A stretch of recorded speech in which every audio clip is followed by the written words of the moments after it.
ባሏ ሞቶ ከተቀበረ ከ5 ዓመታት በኋላ ሚስት በሰው ወደ ተጨናነቀ የገበያ ማዕከል ገባች እና ትንፋሿን እንዲቆም የሚያደርግ ነገር አየች።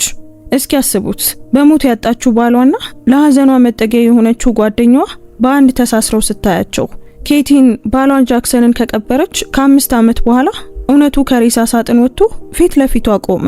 ስካርሌት ያቀፈቻት፣ ያጽናናቻት፣ በህይወት ዘመኗ ሙሉ ስታምናት የነበረችው የልብ ጓደኛዋ ከሱ ጎን ቆማና አንድ ትንሽ ልጅ ይዘው አየቻቸው። ለመሆኑ ፍቅር እንዴት ወደ ሴራ ይቀየራል? ሐዘንስ እንዴት ለስርቆት መሸፈኛ ይሆናል? ኬትሊን ከ5 ዓመት በኋላ ነፍስ የዘራውን ክህደት እንዴት እንደምትበቀልና ፍትህን እንደምታሰፍን የሚያሳየውን ይህን አስገራሚ ታሪክ እስከ መጨረሻው ተከታተሉት። ሰላም ውድ ቤተሰቦቻችን እንደምን አላችሁ? ዛሬም ቀደም ሲል እንደሰማችሁት ቆንጆ በሆነ ታሪክ ተመልሰን ተገናኝተናል። ከመጀመራችን በፊት ግን ታሪኩን ከየት ሆናችሁ እየሰማችሁ እንደሆነ እስኪ ኮሜንት ላይ ጻፉልን። እነዚህ ታሪኮች ምን ያህል ርቀትን መጓዝ እንደሚችሉ ማወቅ ስለምንፈልግ ያላችሁበትን ሀገር አለም የከተማችሁን ስም ጻፉልን። አንዲት የደግነት ተግባር የሰውን ህይወት ይለውጣል ብላችሁ የምታምኑ ከሆነ ደግሞ ላይክ አድርጋችሁ ጀምሩት። ምክንያቱም የእናንተ አንድ ላይክ ለቻናላችን እድገት ትልቅ ዋጋ አለው። እንደዚህ አይነት ድንቅ የሆኑ ታሪኮችን መስማት የሚያስደስታችሁ ከሆነ ደግሞ ሰብስክራይብ በማድረግ ቤተሰባችንን ተቀላቀሉ። በየቀኑ የምንለቃቸው አዳዲስ ታሪኮች እንዳያመልጧችሁ የደውል ምልክቱን ተጫኑ። አሁን በቀጥታ ወደ ዛሬው ታሪካችን እንመለስ። ኬትሊን ጃክሰንን ያገባችው ተስፋ ትንሽ ግን ጽኑ መስሎ በታየበት ወቅት ነበር። የመጀመሪያ አፓርታማቸው ጠባብ፣ ሞቅ ያለና በምሽት ብርሃን ወርቃማ በሚመስል ደብዛዛ የክሬም ቀለም የተቀባ ነበር። በተቃጠለ ቶስት ላይ ይስቁ ነበር።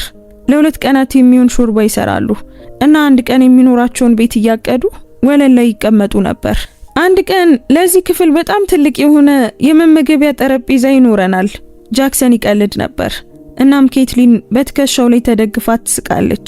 ታምነው ነበር፣ ምክንያቱም እሱ ቀላል ህልሞችን የቀረቡ እንዲመስሉ ማድረግ ያውቅ ነበር። ፍቅራቸው ማራኪ አይመስልም ነበር፣ ነገር ግን በእነዚያ የመጀመሪያ ዓመታት ውስጥ መሰረት ያለው ሩህሩህና እውነተኛ እንደሆነ ይሰማ ነበር። ቢሆንም በእነዚያ ይበልጥ ጸጥተኛ በነበሩ ቀናት እንኳን የገንዘብ ጉዳይ በተነሳ ቁጥር የጃክሰን ስሜት ምን ያህል በፍጥነት እንደሚለዋወጥ ኬትሊን አንዳንዴ ታስተውል ነበር። አንድ ደቂቃ ሞቅ ያለና በሚቀጥለው ደቂቃ ደግሞ ራሱን ያራቀ ሊሆን ይችላል። ልክ ሐሳቡ እሷ እንድትገባ ወዳልተዘጋጀችበት የግል ቦታ እንደሄደ ሁሉ። ሆኖም ግን እሱ ሁልጊዜ በፈገግታ በለሰለሰ ይቅርታ ወይም ስለ ነገ በሚሰጥ ተስፋ ይመለሳል። ደክሞኝ ነው ኬትሊን፣ ብዙም አታስቢበት ይላት ነበር።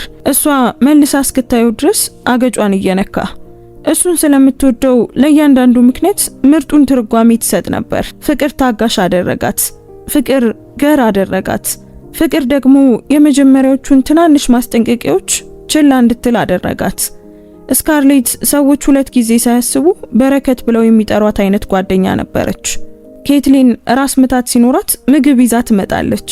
ደህና መሆኗን ለማረጋገጥ ባልተለመዱ ሰዓታት እንኳን ሳይቀር ትደውላለች እና ኬትሊን ደህና ለመምሰል ስትሞክር በሆነ መንገድ ሁልጊዜም ታውቅባታለች። በትንሿ ሳሎናቸው ውስጥ በምቾት ትቀመጣለች። በቀስታ እየሳቀች የኬትሊንን ምግብ እያመሰገነች እና ሊታመንበት እንደሚፈልግ ሰው በትኩረት ትሰማለች።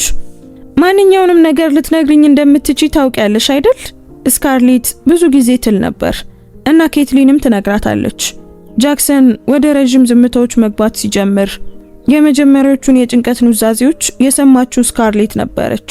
ኬትሊን ብቻዋን እንዴት እንደምትሸከመው የማታውቀውን ደካማ ክፍሎች የያዘችው ስካርሌት ነበረች። ኬትሊን በወቅቱ ጉዳት የሌላቸው የሚመስሉ ቁርጥራጮችን ሁሉ ነገረቻት።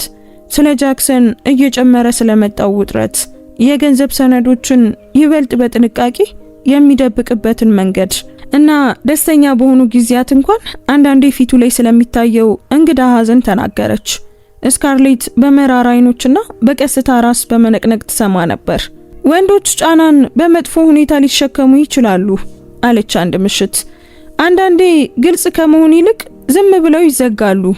ኬትሊን እነዚያን ቃላት አጥብቃ ያዘቻቸው፣ ምክንያቱም ፍራቿ ሊቆጣጠሩት የሚችል እንዲመስል ስላላደረጉት ነው። በስካርሌት መልሶች ውስጥ የነበሩት ደካማ ቆይታዎች ከጭንቀቷ በስተጀርባ ያለውን ጥቃቅን ዝምታ በጭራሽ አላየችም። ለኬትሊን ስካርሌት ደህንነት ነበረች። ክህደት አንዳንዴ በሁለቱም እጆቹ ደግነትን ተሸክሞ በዝምታ እንደሚገባ ገና አላወቀችም ነበር። ወራት እያለፉ ሲሄዱ ቤታቸው ኬትሊን ስም ልትሰጣቸው ባትችልም እንኳን ልታውቃቸው በምትችላቸው ጥቃቅን ለውጦች ተሞላ። ጃክሰን ብዙ መጓዝ ጀመረ። አንዳንዴ በጣም በፍጥነት ለሚያብራራቸው ስብሰባዎች እና አንዳንዴ ደግሞ ተስፋ ሰጪ ለሚመስሉ ግን ግልጽ ላልሆኑ አጋጣሚዎች። ስልኩን ከእንግዲህ ጠረጴዛው ላይ በቸልታ አይተወውም ነበር እና በአንድ ወቅት በተከፈተ መሳቢያ ውስጥ የነበሩ ጠቃሚ ሰነዶች አሁን በተቆለፈ ሳጥን ውስጥ ጠፉ። ለኛ የሚሆን ነገር ለመገንባት እየሞከርኩ ነው አላት። እባክሽን በፍርሃት ሁሉንም ነገር አታክብጂው። ኬትሊን አስቸጋሪ ሚስት የመሆን ሐሳብ ትጠላ ነበር። በተፈጥሮ የሚመጡ ጥያቄዎችን ዋጠች እና በምትኩ ይበልጥ የምትረዳ ይበልጥ ረጋ ያለችና በልበ ሙሉነት ይበልጥ የሚገባት ለመሆን ሞከረች። በጣም ከባዱ ክፍል የሷ ለመኖር ሳይሆን ሳይቀርብ አብሮ ያለው የሚመስልበት መንገድ ነበር። እሷ ባለችበት ክፍል ውስጥ አብሮ ይቀመጣል። በትክክለኛው ጊዜ ራሱን ይነቀንቃል። መብላቷን እንኳን ይጠይቃል። ሆኖም በውስጡ ያለው የሆነ ነገር ሌላ ቦታ ነበር። ኬትሊን ከጃክሰን ቀዝቃዛ ቀናት በኋላ ጊዜ ወደ ስካርሌት እንደምትዞር ማስተዋል ጀመረች። ስካርሌት ሁልጊዜም ትመልሳለች። ስካርሌት ሁልጊዜም ትመጣለች። ከመጠን በላይ እየጠየቅሽ አይደለም? ስካርሌት አንድ ጊዜ ልብስ እንድታጥፍ እየረዳቻት በሹክሹክታ ተናገረች። ባልሽን መልሰሽ ማግኘት ብቻ ነው የምትፈልጊው። ኬትሊን በዚያ ሰዓት ልታለቅስ ደረሰች። ምክንያቱም እውነት ነበር። ትልቅ የፍቅር ታሪክ አልፈለገችም። እሷ የፈለገችው ከሷ ጋር በምንም ነገር ላይ አብሮ የሚስቀውንና እንደ ቤት አድርጎ የሚያያትን ሰው ብቻ ነበር። የኬትሊን ሟች አባት ከሀዘን በላይ የሆነ ነገር ጥለው አልፈው ነበር። በአንድ ወቅት የተከበረ የነዳጅ አገልግሎት ኩባንያ ነበራቸው እና ምንም እንኳን የዓለም ከመሞታቸው በኋላ ቢመሰቃቀል አንድ ትልቅ የካሳ ክፍያ አሁንም ከህጋዊ ሂደቶችና ከውርስ ሰነዶች ጋር ተያይዞ ቀርቶ ነበር። ኬትሊን ርዕሱ በስሜት የሚያዳክም ሆኖ አገኘችው። እያንዳንዱ ስብሰባ፣ እያንዳንዱ ወረቀት፣ እያንዳንዱ የሱ መጠቀስ የድሮን ሀዘን መልሶ ይከፍታል። ጃክሰን ቀስ በቀስ ያንን ቦታ ለሷ ተክቶ ጠበቆችን በማነጋገር ጥያቄዎችን በመጠየቅና እሷ ለመሸከም የከበዳትን አዳዲስ መረጃዎችን መከታተል ጀመረ። እኔ ይዟለሁ ይላት ነበር። አንቺ ቀድሞውኑ ብዙ ነገር አሳልፈሻል። ኬትሊን አመስጋኝ ነበረች። ምክንያቱም በትዳር ውስጥ እምነት ብዙውን ጊዜ በጣም የሚጎዳሽን ነገር አሳልፎ መስጠት ስለሚመስል። ያ ካሳ ለኬትሊን ዝም ብሎ ገንዘብ አልነበረም። የአባቷ የድካም የመጨረሻ ውጤት ከትውስታቸው ከጥረታቸውና ለልጆቻቸው እንዲተርፍ ካሰቡት ህይወት ጋር የተገናኘ ነበር። ጃክሰን ሁል ጊዜ ስለ ጉዳዩ በተግባራዊ መንገድ ያወራ ነበር። ነገር ግን ኬትሊን በግሏ ይሰማት ነበር። ጉዳዩ በሰላም እንዲያልቅ ብቻ ነው የምፈልገው አለች አንድ ምሽት። የአባቴ ስም በወረቀት ስራና በጭንቀት ውስጥ እንዲኖር አልፈልግም። ጃክሰን ራሱን ነቀነቀና እጇን ያዘ። ሁሉም ነገር ደህና ይሆናል። ያንቺ የሆነውን ነገር እየጠበቅኩ ነው። እነዚያ ቃላት አረጋጓት። ምክንያቱም በራሷ ትዳር ውስጥ ደህና እንደሆነች ማመን ትፈልግ ነበር። እነዚያው ንብረቶች እሱን ወደ ክህደት እየገፋፉት እንደሆነ አላወቀችም ነበር። ከዚያም አጭር የጥፍጥና ወቅት መጣ። የተጨነቀ ልብ ስለተጠራጠረ ሞኝነት እንዲሰማው የሚያደርግ አይነት። ጃክሰን እንደገና ትናንሽ ነገሮችን ወደ ቤት ማምጣት ጀመረ። ከመንገድ ዳር ሻጭ የገዛውን የምትወደውን ቺንቺን፣ እሷን እንደሚያስታውሰው የተናገረውን ጨርቅ፣ ያለ ምክንያት የተገዛ ትንሽ ሽቶ። ሐሳቡ ተከፋፍሎ ስለነበረ ይቅርታ ጠየቀና እንደ ድሮ ምሽት ላይ የእግር ጉዞ እንዲያደርጉ ሐሳብ አቀረበ። ከጥርጣሬ የደከመው የኬትሊን ልብ በጣም በፍጥነት ወደ ተስፋ ዘነበለ። አየሽ፣ ስካርሌት በሚያውቅ ፈገግታ ፈገግ አለች። እያንዳንዱ ዝምታ ጥፋት ማለት እንዳልሆነ ነግሬሽ ነበር። ኬትሊን በቀስታ ሳቀችና በረጅሙ ተነፈሰች።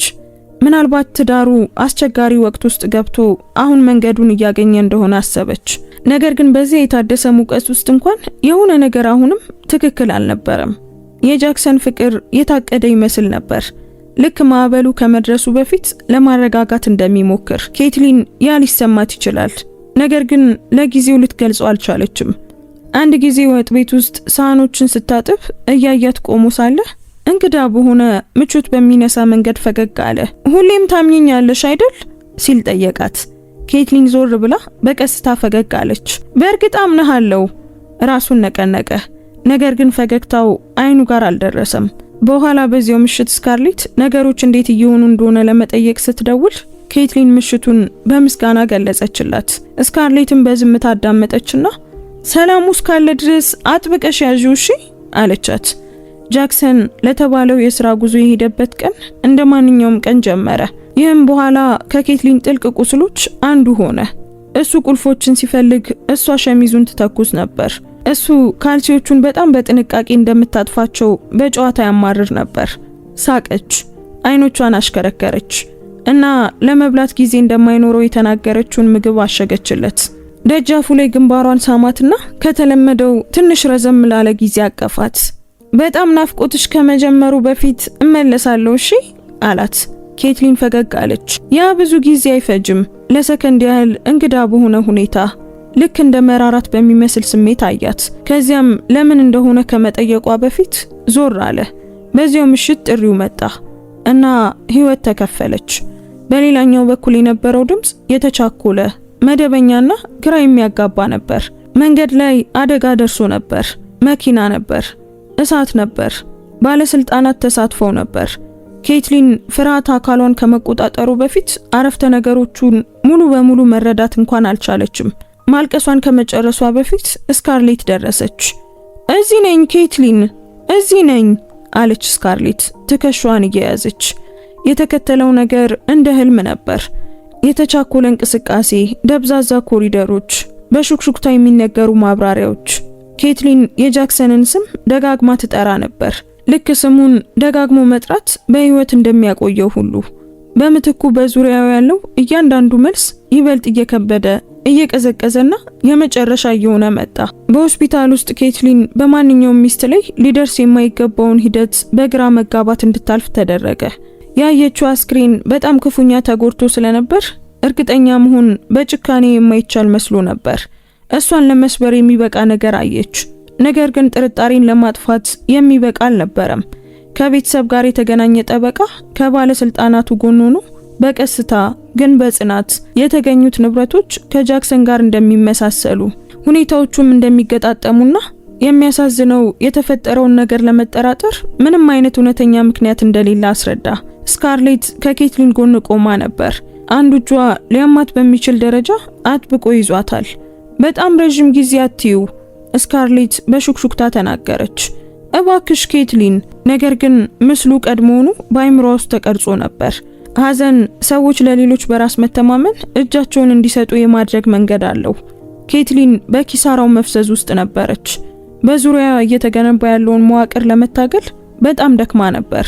የጃክሰን ወንድም በቀል አይኖቹና በከባድ ቃላት መጣ። ጠበቃው ስለ ሂደቶች ተወያየ። ሰዎች ቀጥሎ ምን መደረግ እንዳለበት ይነግሯት ነበር እና እነርሱ እርግጠኛ ስለሚመስሉ እሷም ታዘዘች። ይህ እውነት ሊሆን አይችልም ኬትሊን ደጋግማ ትል ነበር። ዛሬ ጧት እኮ እዚህ ነበር። ስካርሌት ከሷ ጋር አለቀሰች እና ጉልበቶቿ ሲዝሉ ደገፈቻት። ለኬትሊን ያ ታማኝነት ቅዱስ መስሎ ተሰማት። የስካርሌት እንባ የንጽህና ማረጋገጫ እንዳልሆነ አላወቀችም ነበር። አንዳንዴ ሰዎች የሚያለቅሱት ንጹህ ስለሆኑ ሳይሆን ከእውነት ይልቅ ስሜት ስለሚቀል ነው። ቀብሩ የኬትሊን ልብ ሊከተለው ከሚችለው በላይ ፈጣን ነበር። በጥቂት ቀናት ውስጥ የሐዘን መግለጫዎች ቤቱን ሞሉት።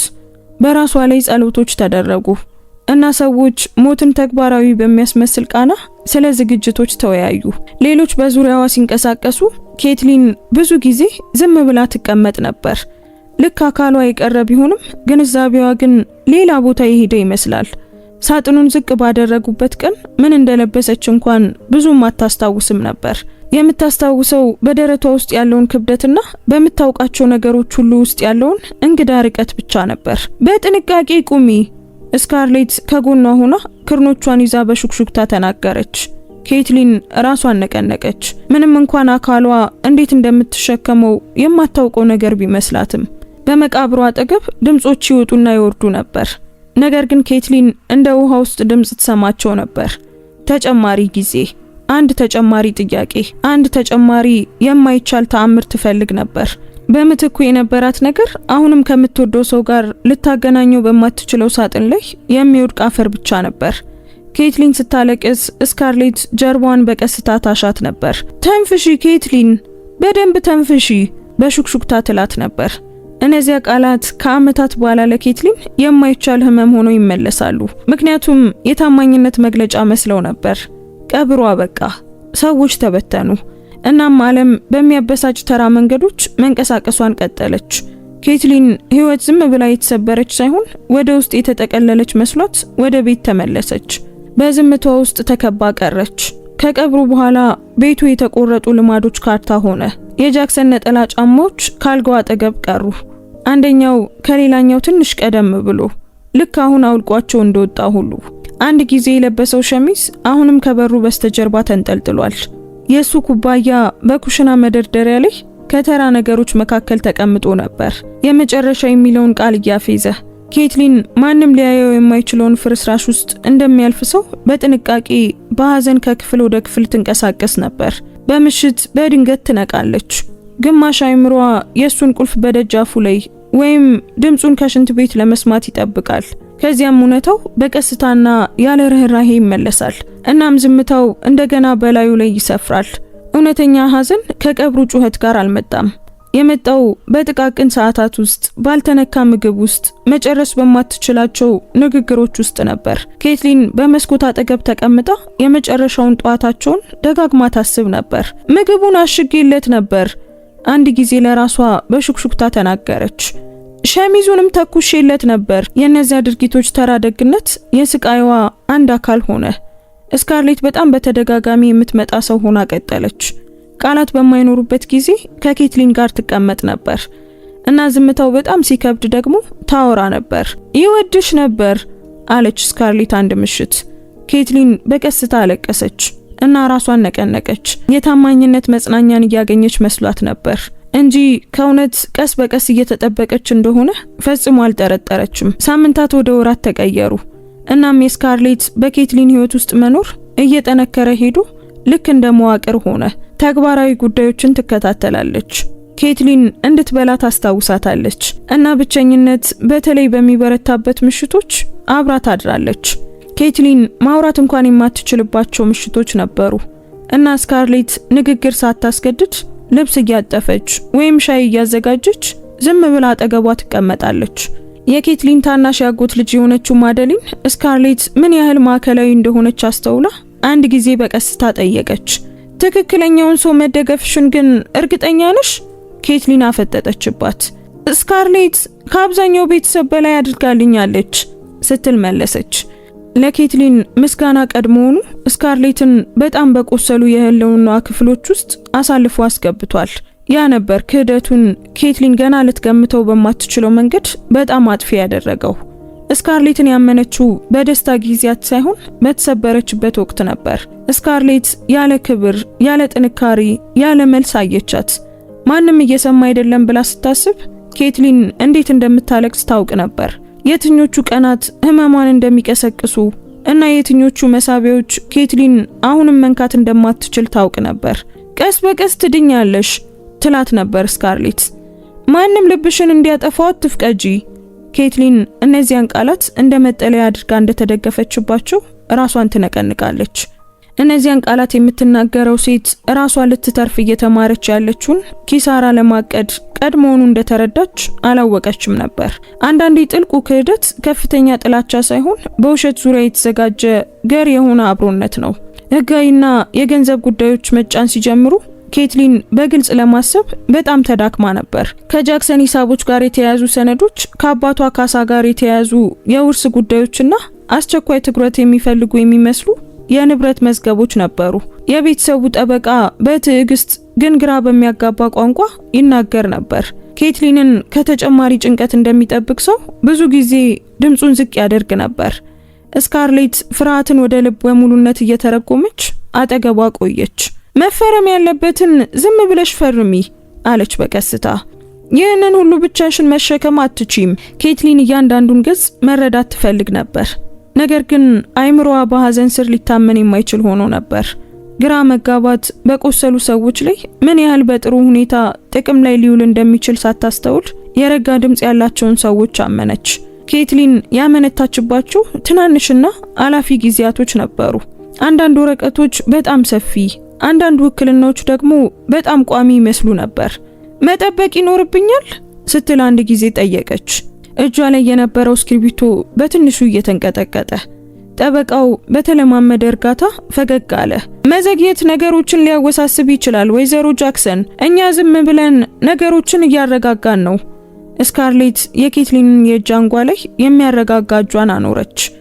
እየረዳሽ ነው አለቻት። ይህ ሁላችንንም የምትጠራጠሪበት ጊዜ አይደለም። ኬትሊን ራሷን ነቀነቀችና ፈረመች።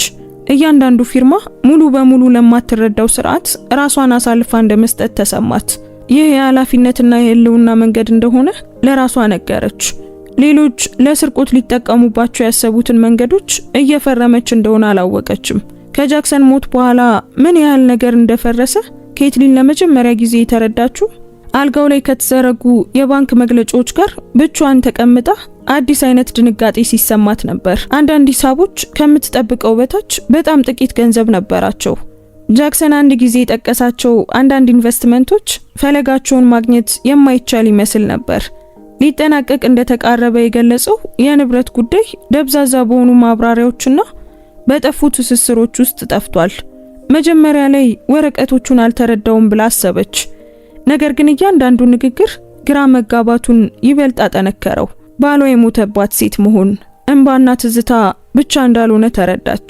ድንገተኛ ለመረጋጋት ያልተመለሱ ጥያቄዎችና ሐዘን በእጇ ውስጥ ምን ያህል ትንሽ ተግባራዊ ኃይል እንዳስቀረላት የመገንዘብ ውርደትም ነበር። ስካርሌት ሁሉንም ነገር በሞት የተተወ አሳዛኝ ምስቅልቅልና መጥፎ አስተዳደር እንደሆነ አድርጋ አቀረበችው።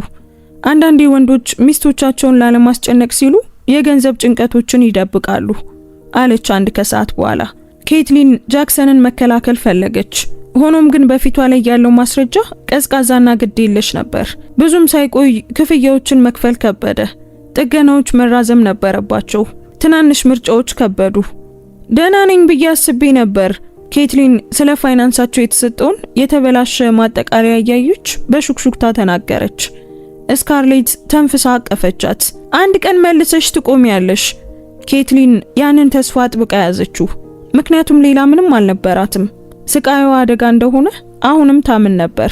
እጇን ለመያዝ ያህል ቀርበው በተቀመጡ ሰዎች የታቀደ እንደሆነ አላወቀችም። በህይወት ለመቆየት ኬትሊን ሁልጊዜም በቤቷ ውስጥ ይቆያሉ ብላ ያሰበቻቸውን ነገሮች መሸጥ ጀመረች። መጀመሪያ ላይ ጌጣጌጥ፣ ከዚያም ጃክሰን በሁለተኛው የጋብቻ ዓመታቸው በኩራት የገዛው የጎን ጠረጴዛ፣ ከዚያም ከአባቷ ቤት ይዛቸው የቆየቻቸው ጥቂት የወረሰቻቸው እቃዎች ነበሩ። እያንዳንዱ ሽያጭ በውጫዊ ሁኔታ ተግባራዊ ቢመስልም በውስጥ ግን ጨካኝ ነበር። ትውስታ በእያንዳንዱ እቃ ውስጥ እንደማይታይ ምስክር ተቀምጦ ነበር። አሳልፋ ከመስጠቷ በፊት የእቃውን ገጽታ ታብሳለች እና ሳቅን፣ ክርክርን፣ እቅዶችንና አሁን የሌላ ሴት ህይወት ቁርጥራጮች የሚመስሉ ተራ ጊዜያትን ታስታውሳለች። ቤት እቃ ብቻ እኮ ነው ይሉ ነበር ሰዎች። ነገር ግን ሐዘን ኬትሊን እቃዎች ከቃላት በላይ ርህራሄን ሊይዙ እንደሚችሉ አስተምሯታል። ስካርሌት በዚህ ጊዜም አብራ ነበረች። ምን መሄድ እንዳለበትና ምን መቆየት እንዳለበት እንድትወስን እየረዳቻት ነበር። ወደፊት ማሰብ አለብሽ ስትል በቀስታ አበረታታቻት። ሁሉንም ነገር አጥብቆ መያዝ ሰላምን አያመጣም። ኬትሊን ስካርሌት ምክንያታዊ እንደምትመስል ታውቅ ነበር። ሆኖም እያንዳንዱ ውሳኔ ይበልጥ ትንሽ እንደሆነች እንዲሰማት አደረጋት። አንድ ጊዜ አንድ ገዢ ጃክሰን የመረጠውን መብራት ይዞ ሲሄድ አየች። ኬትሊን ትውስታዎቼን እየሸጥኩ እንደሆነ ይሰማኛል ስትል በሹክሹክታ ተናገረች። ስካርሌት አይኖቿን ዝቅ አድርጋ በቀስታ አይ ኬትሊን፣ መተንፈስ እንድትቺ ክብደትሽን እየሸጥሽ ብቻ ነው። ኬትሊን ከዛ በኋላ አለቀሰች። ለእንዲህ አይነቱ መረዳት አመስጋኝ ሆና ነበር። ከዓመታት በኋላ ግን ያ ትውስታ በምሬት ይመለሳል። ምክንያቱም አስፈላጊ የሆነውን ነገር እንድትለቅ የመከረቻት ሴት በኬትሊን ኪሳራ ላይ የተገነባ የተሻለ የወደፊት ህይወትን እያረጋገጠች ነበር። 5 ዓመታት ኬትሊንን ከማዳን ይልቅ መልሰው ቀረጿት። የመጀመሪያው ዓመት ጥሬ ሐዘን ነበር። ሁለተኛው ተግባራዊ ህልውና፣ ሶስተኛው ደግሞ የማትወደው ግን ልትመራው የምትችለው የደነዘዘ የዕለት ተዕለት ተግባር። በአራተኛውና በአምስተኛው ዓመት ይበልጥ ጸጥተኛ፣ የተረጋጋችና ደስታን ብዙም የማትጠብቅ ሆና ነበር። ጠንክራ ትሰራለች፣ በመጠኑ ትኖራለች እና ህይወቷን ለመቆጣጠር በሚያስችል ደረጃ ቀለል አድርጋ ትይዟለች። ማደሊን አሁንም ሳታስገድድ ልታስቃት ከሚችሉ ጥቂት ሰዎች አንዷ ሆና ቀረች። ከምታውቂው በላይ ጠንካራ እኮ ነሽ ማደሊን ብዙ ጊዜ ትላት ነበር። ኬትሊን በደካማ ፈገግታ ጥንካሬ ማለት አንዳንዴ ከመቀጠል ውጪ ሌላ ምርጫ በማይኖርሽ ጊዜ ሰዎች የሚጠሩት ስም ነው ስትል ትመልሳለች። አሁንም ልታወጣው ከምትችለው ጩኸት ይልቅ ተሸክመው የምትኖረው ቁስል ሆኖ ነበር። ከእንግዲህ ስለሱ ብዙ አይወራም። በአንዳንድ ምሽቶች የድሮ ፎቶዎችን ታያለች እና ምንም ስሜት አይሰማትም። ይህም በአንድ ወቅት ካለቀሰችው እንባ በላይ ያስፈራት ነበር። ስካርሌት ምንም እንኳን ከበፊቱ ያነሰ ብትገኝም አሁንም በጥንቃቄ በኬትሊን ህይወት ውስጥ ትገባና ትወጣ ነበር። ስለ ስራ ትጠይቃለች፣ አልፎ አልፎም ምክር ትሰጣለች እና መቆየት ያለበትን ትክክለኛ ርቀት እንደሚያውቅ ሰው የለሰለሰ መቀራረብን ትጠብቃለች። ኬትሊን ይህንን እንደ ብስለት አየችው። ህመም ሁሉንም እንደቀየራቸው አሰበች። እሷ በታማኝነት እየተረፈች ባለበት ጊዜ ካለፈው ህይወቷ የነበሩ ሁለት ሰዎች በውሸት ውስጥ በጥሩ ሁኔታ እየኖሩ እንደሆነ በፍጹም አልገመተችም ነበር። ኬትሊን ወደ ገበያ ማዕከሉ የገባች ቀን በሚያም ሁኔታ ተራ ቀን ነበር። ይህም በኋላ ድንጋጤውን ይበልጥ ጨካኝ እንዲመስል አደረገው። ከስራ በኋላ ለቀላል ጉዳይ ወደዚያ ሄዳ ነበር። መጠነኛ የእጅ ቦርሳ ይዛና ወደ ቤት ከመሄዷ በፊት የሚያስፈልጓትን ነገሮች አጭር ዝርዝር ይዛ ነበር። ከውጭው ሙቀት በኋላ የአየር ማቀዝቀዣው በቆዳዋ ላይ ቅዝቃዜው ይሰማት ነበር እና የተወለወለው ወለል ምንም ለማይጠቅም ሁኔታ ደማቅ የሆኑ መብራቶችን ያንጸባርቅ ነበር። ቤተሰቦች ያልፏታል።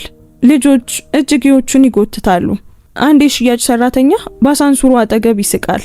የኬትሊን አይምሮ ሌላ ቦታ ላይ ነበር። ደህንነቱ በተጠበቀ የዕለት ተዕለት ተግባር ውስጥ ሰፍሮ ነበር። ስለ ቀኑ ምንም ነገር ህይወቷን ለሁለተኛ ጊዜ ሊከፍለው እየጠበቀ እንደሆነ አይገልጽም ነበር። ከዚያም አንድ ሳቅ ሰማች። ድምጽ ብቻ ሳይሆን የሚታወቅ የማይቻል የሆነ ነገር። ኬትሊን ሳታስበው ፍጥነቷን ቀነሰች። አይምሮዋ ከመረዳቱ በፊት አካሉ አውቆ ነበር።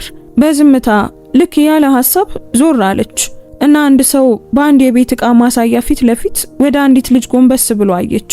ከመናገሩ በፊት የእጅ ሰዓቱን ነካ። ይህ በጣም ትንሽና ልዩ የሆነ ልምድ በመሆኑ የኬትሊን ትንፋሽ ቆመ።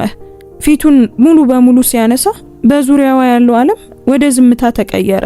ያ ጃክሰን ነበር። በህይወት ያለ ሙሉ በሙሉ በጥሩ ሁኔታ የለበሰ ፈገግ የሚል። ለአንድ ለተገታ ሰከንድ ኬትሊን ክህደት የሚለውን ቃል እንኳን ማሰብ አልቻለችም። ምክንያቱም ድንጋጤው ከቋንቋ በላይ ነበር። የሞተውን ባሏን እያየች ዝም ብላ ቆመች። ጃክሰን የተረበሸ ወይም የተደበቀ አይመስልም ነበር። ለዓመታት በጥሩ ሁኔታ የኖረ ሰው ይመስል ነበር። ሸሚዙ ውድ፣ አቋቋሙም ቀላል ነበር። ፈገግታው በጣም ደስተኛ በነበሩባቸው ጊዜያት እንኳን ኬትሊን አይታው በማታውቀው ሁኔታ ዘና ያለ ነበር።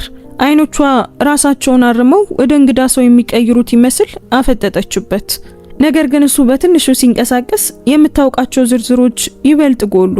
የመንጋጋው መስመር፣ አንዱን እግሩን በትንሹ ወደ ውጭ አድርጎ የሚቆምበት መንገድ፣ የሸሚዙን እጅጌ የሚያስተካክልበት ያ የሚታወቅ እንቅስቃሴ። የኬትሊን ልብ በጣም ከመምታቱ የተነሳ ልትወድቅ መሰላት። አይ አለች በሹክሹክታ። አይሆንም። እና ከዚያ አጠገቡ ያለችውን ሴት አየች። ስካርሌት፣ የሷ ስካርሌት፣ በመቃብሩ አጠገብ ስታለቅስ ያቀፈቻት ያቺው ስካርሌት፣ ስለ መዳንና ስለ ትዕግስት፣ ስለ ህልውና ያወራችው ያቺው ስካርሌት። ስካርሌት እዚያ እንደሚገባው ሴት በተፈጥሯዊ መንገድ ከጃክሰን አጠገብ ቆማ ነበር። ከጎናቸው ደግሞ አንድ ትንሽ ልጅ ነበር። ሕያው ንጹህና በማሳየው ውስጥ ወዳለ ነገር እየጠቆመ አባዬ እያለ የሚጣራ ልጅ። ያቺ አንዲት ቃል ኬትሊን ውስጥ እንደ ቢላዋ ገባች። ጃክሰን በልጁ ድምጽ ዞር አለ። ከዚያም ኬትሊንን አየ። ፊቱ ወዲያውኑ ተቀየረ። ስካርሌት እይታውን ተከተለች። በዚያ በቆመ ቅጽበት ሶስቱም ትልልቅ ሰዎች ያንኑ እውነት ያውቁ ነበር። ነገር ግን ከመካከላቸው አንዷ ብቻ በጣም ዘግይታ ተረዳችው። ኬትሊን አልጮኸችም። ህመሙ ለትዕይንት ከሚቀርብ በላይ ጥልቅ ነበር። አካሏ ድንገት ቀዘቀዘ። ሐሳቦቿም ወደ ተበታተኑ ቁርጥራጮች ተሰባበሩ። ጃክሰን የሆነ ነገር ሊናገር እንደሚፈልግ ሰው አንድ እርምጃ ወደፊት ተራመደ። ነገር ግን ፍርሃቱ ቀድሞውኑ በቂ ነገር ተናግሮ ነበር። የስካርሌት ፊት ገረጣ እና ኬትሊን ካወቃት ጊዜ ጀምሮ ለመጀመሪያ ጊዜ ሙሉ በሙሉ ያለ ማብራሪያ የታየች መሰለች። ኬትሊን ሁለቱንም አየቻቸው። ነገር ግን መጀመሪያ የመጣው ቁጣ አልነበረም፣ መደንዘዝ ነበር። የሞተ ሰው መመለሱ አንድ ቁስል ነው። እጅግ በጣም ባመነችው ጓደኛዋ እቅፍ ውስጥ ሆኖ መመለሱን ማየት ደግሞ የባሰ የከፋ ነገር ነበር። የትዝታ ራሱ መፈራረስ ነበር። በአንድ ወቅት በሰላም ያረፈችባቸው ቦታዎች ሁሉ መውደም ነበር። አንዳቸውም ሳይደርሱባት ዞር ብላ ሄደች። ከጀርባዋ አንድ ሰው ስሟን ጠራ። ምናልባት ጃክሰን፣ ምናልባትም ስካርሌት። እሷ ግን አልቆመችም። እርምጃዎቿ መጀመሪያ ላይ እርግጠኛ ያልሆኑ ነበሩ። ከዚያም ስሜት በማይችልበት ቦታ ህልውና የተረከበ ይመስል በሚገርም ሁኔታ ጸኑ።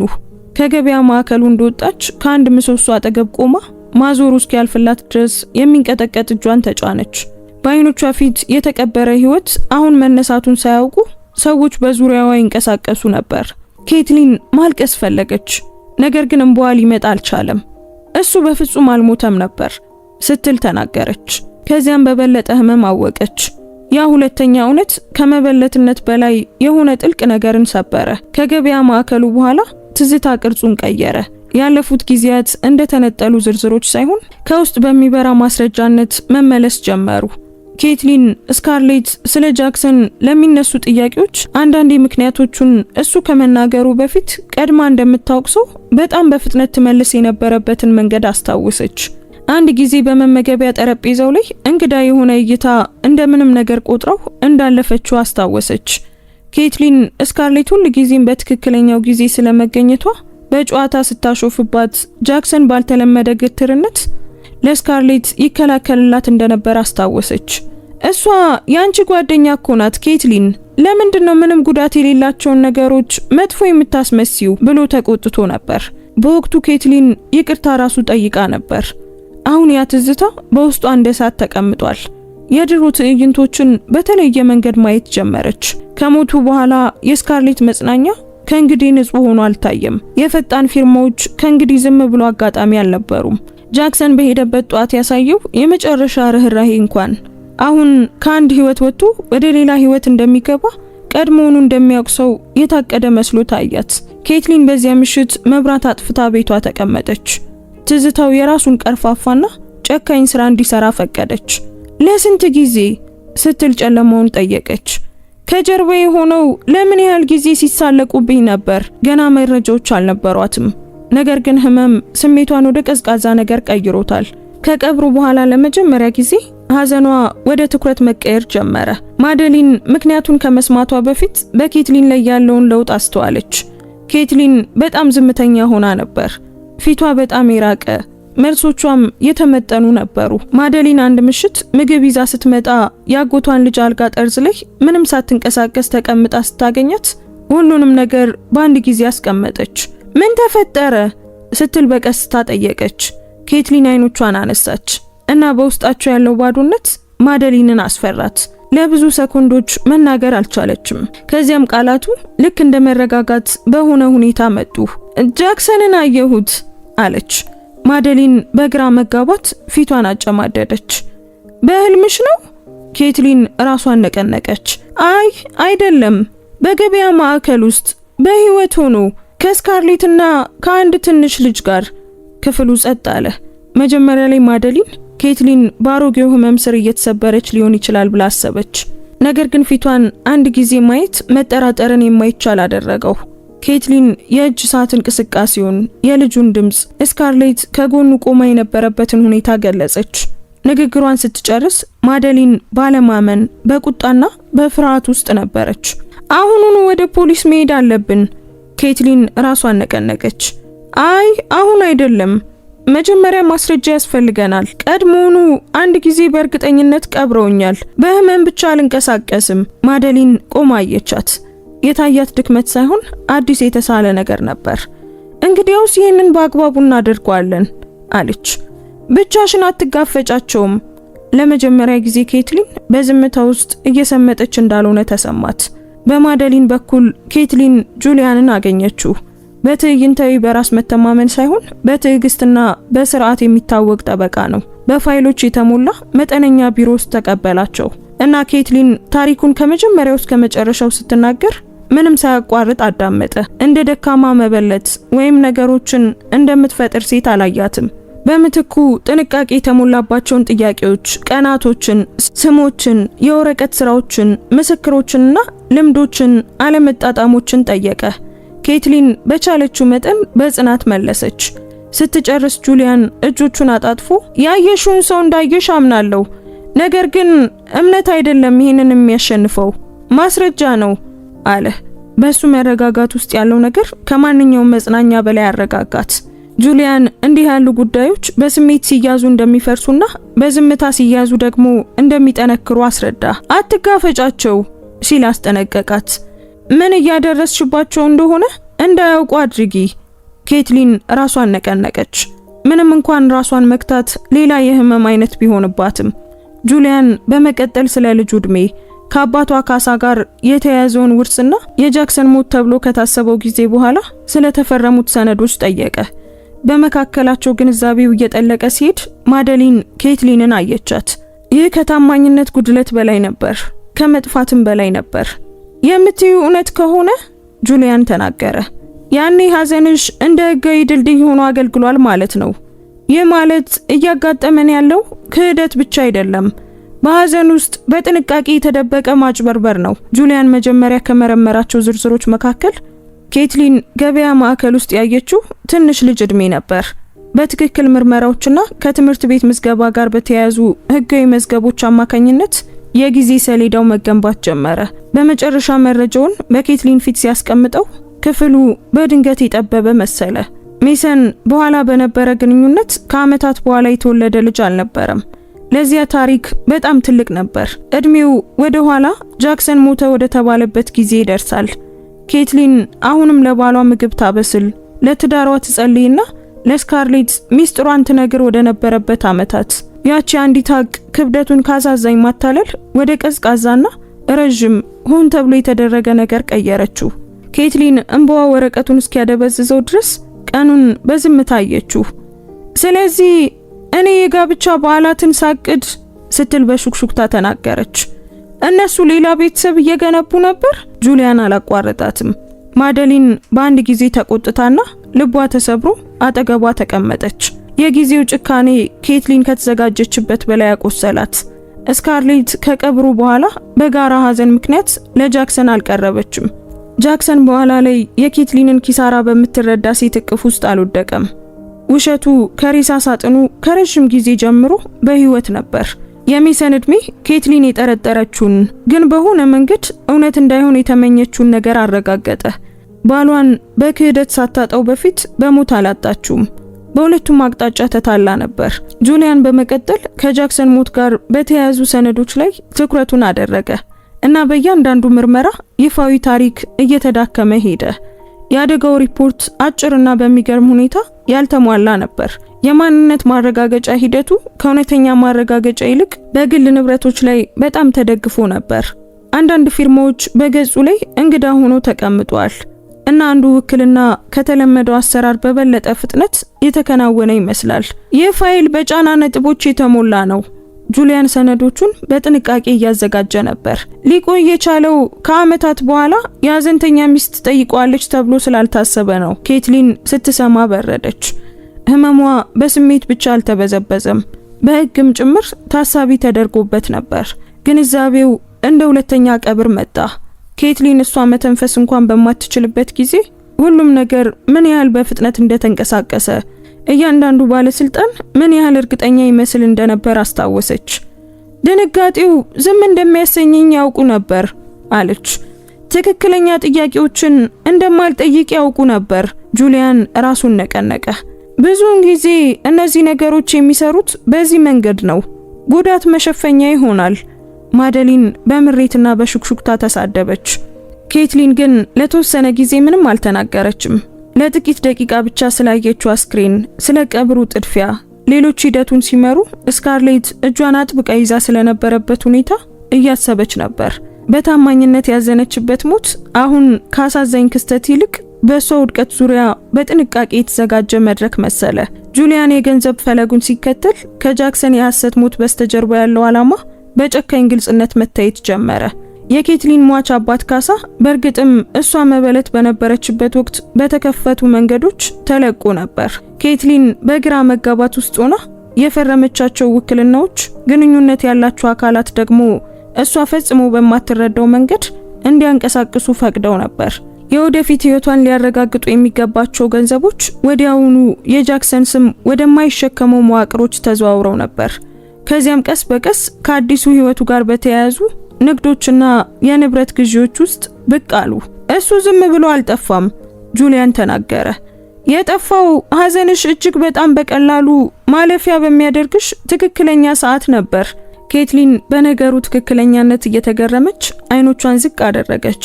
በጣም የጎዳት ነገር ሐዘኗ ራሱ የእቅዱ አካል እንደነበር መገንዘቧ ነው።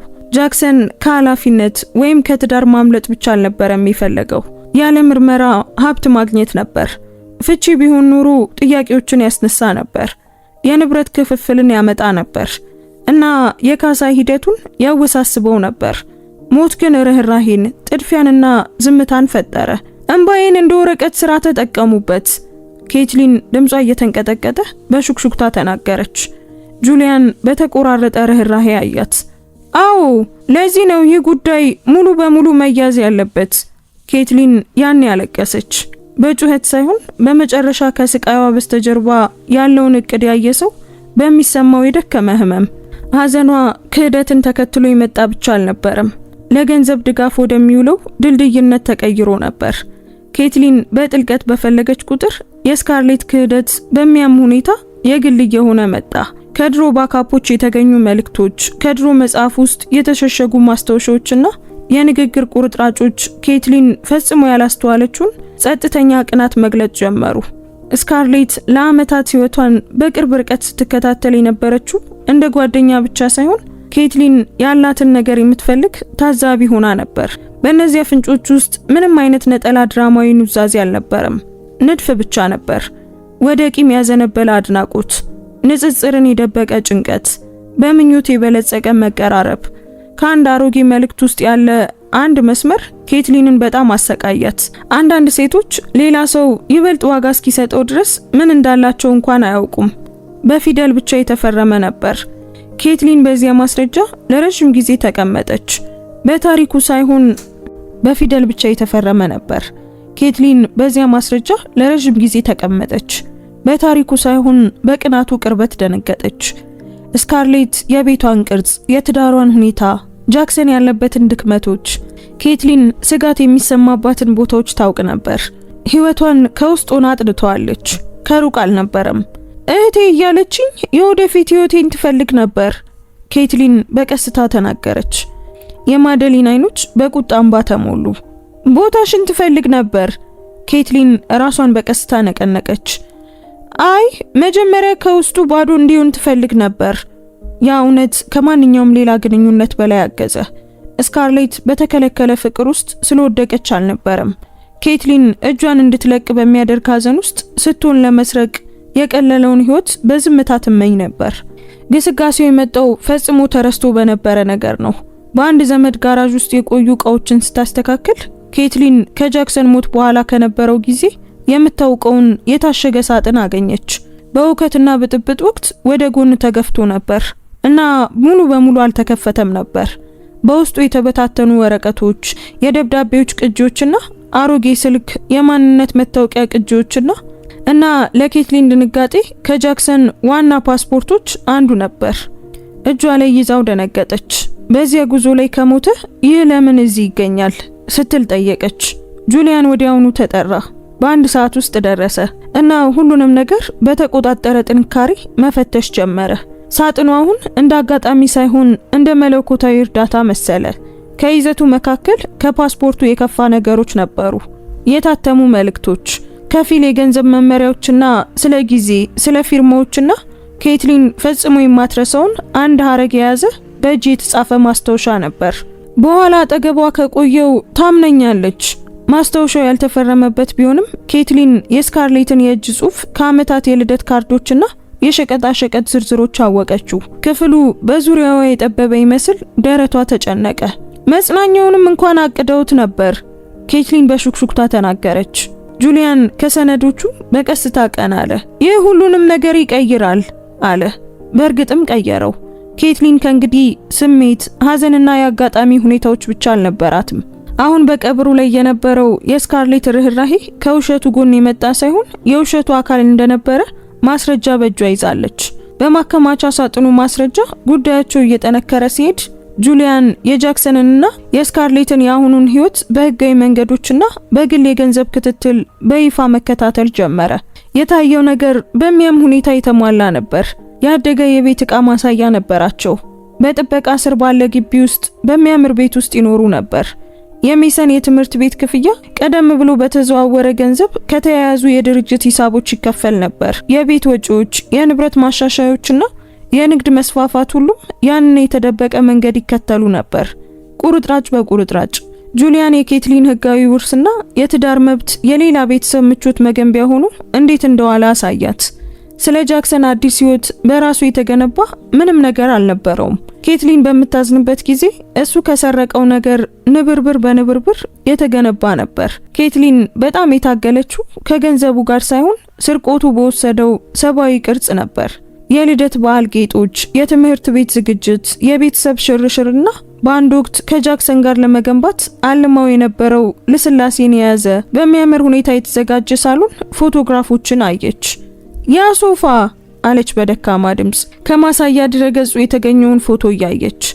እኔና እሱ ገና ለመጀመሪያው ትክክለኛ እቃችን ገንዘብ ስናስቀምጥ ስለ እንደዚህ አይነት ዲዛይኖች እናወራ ነበር። ማደሊን ፎቶን በቀስታ ከእጇ ወሰደች። ኬትሊን ንብረቶችን ብቻ ሳይሆን እየገነባች ያለችው ከራሷ ከተተው ተስፋዎች ፍርስራሾች ላይ የተገነባ ሙሉ የቤት ውስጥ ህይወትን እያየች እንደሆነ ተገነዘበች።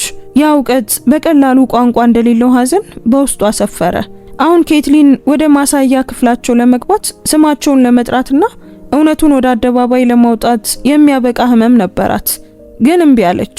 አመታት ቀይረዋታል። እናም በዚህ ጊዜ በሌሎች ሰዎች ጥድፊያ አትወሰድም። ገና አሁን አይደለም አለች ለማንደሊን። ቁጣ በክፍል ውስጥ ሲነሳ ቀብሬን አጣደፉት፣ ፊርማዬን አጣደፉት። እኔ ለማሰብ በጣም በተሰበርኩበት ጊዜ እያንዳንዱን እርምጃ አጣደፉት። ይህንን ግን እኔ አላጣድፈውም። ጁሊያን በዚያ ውሳኔ ተስማማ። ትዕግስት ድክመት አይደለም አለ። በቴክኒካዊ ቀዳዳዎች እንዳያመልጡ የሚከላከለው እሱ ነው። ኬትሊን ራሷን ነቀነቀች።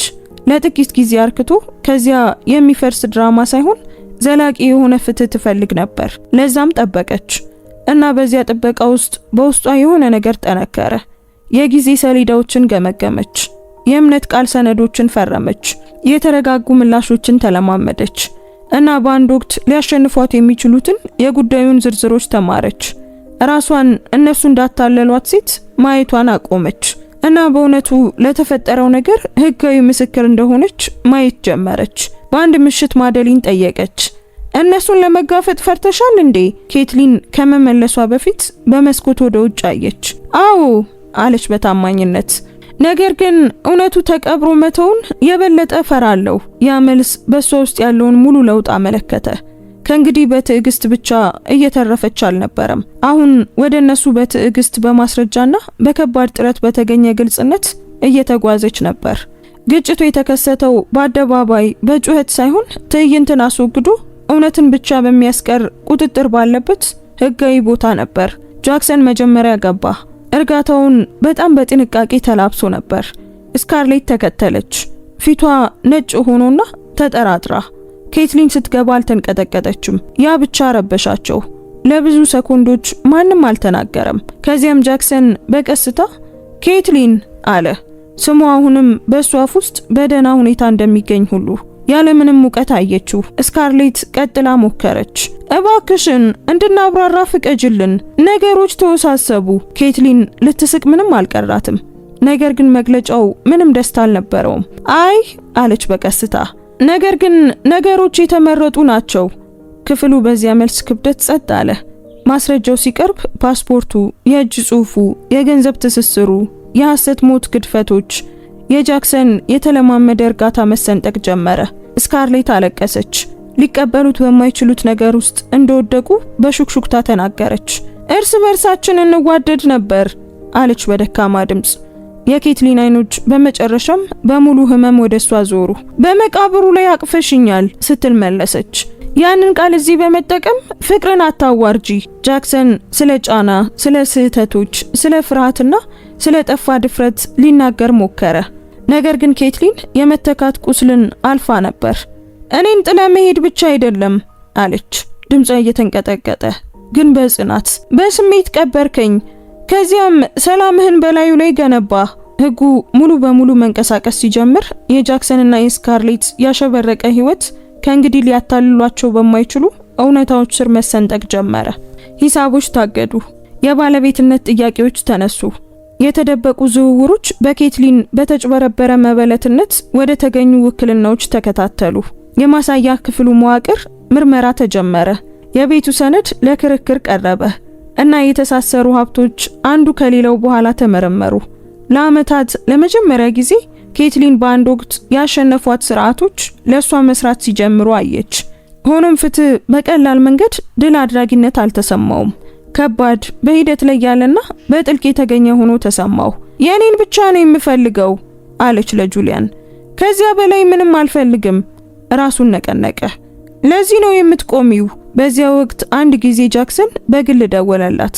ተስፋ ቆርጦና ከማስመሰል ተገፎ ነበር። ኬትሊን ልትተው ነበር። ከዚያም አነሳችው።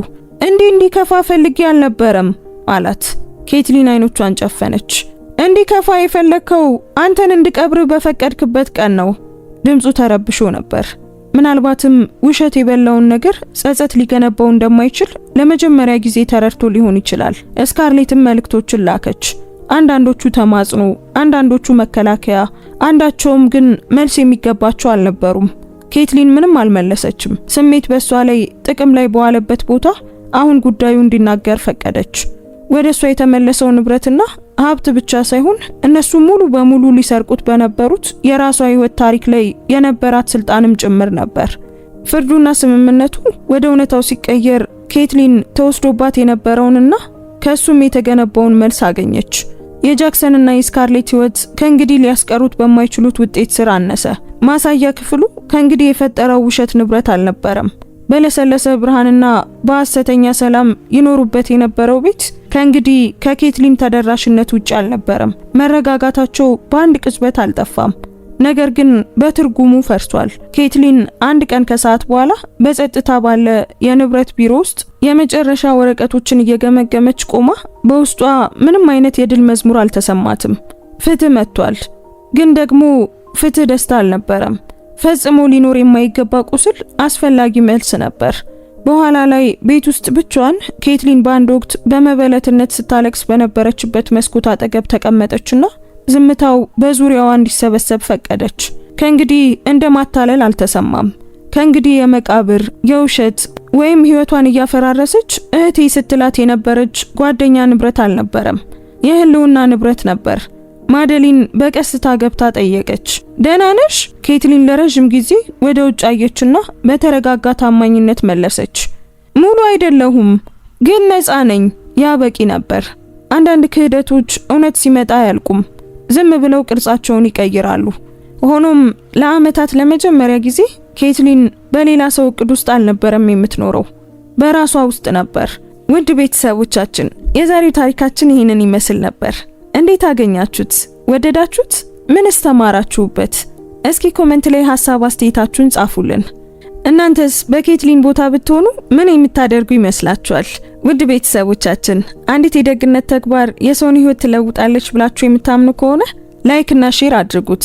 እንደዚህ አይነት ድንቅ ታሪኮችን መስማት የሚያስደስታችሁ ከሆነ ደግሞ ሰብስክራይብ በማድረግ ቤተሰባችንን ተቀላቀሉ። በየቀኑ የምንለቃቸው አዳዲስ ታሪኮች እንዳያመልጧችሁ የደወል ምልክቱን ተጫኑ። እናመሰግናለን። እንወዳችኋለን። ቸር ቆዩን።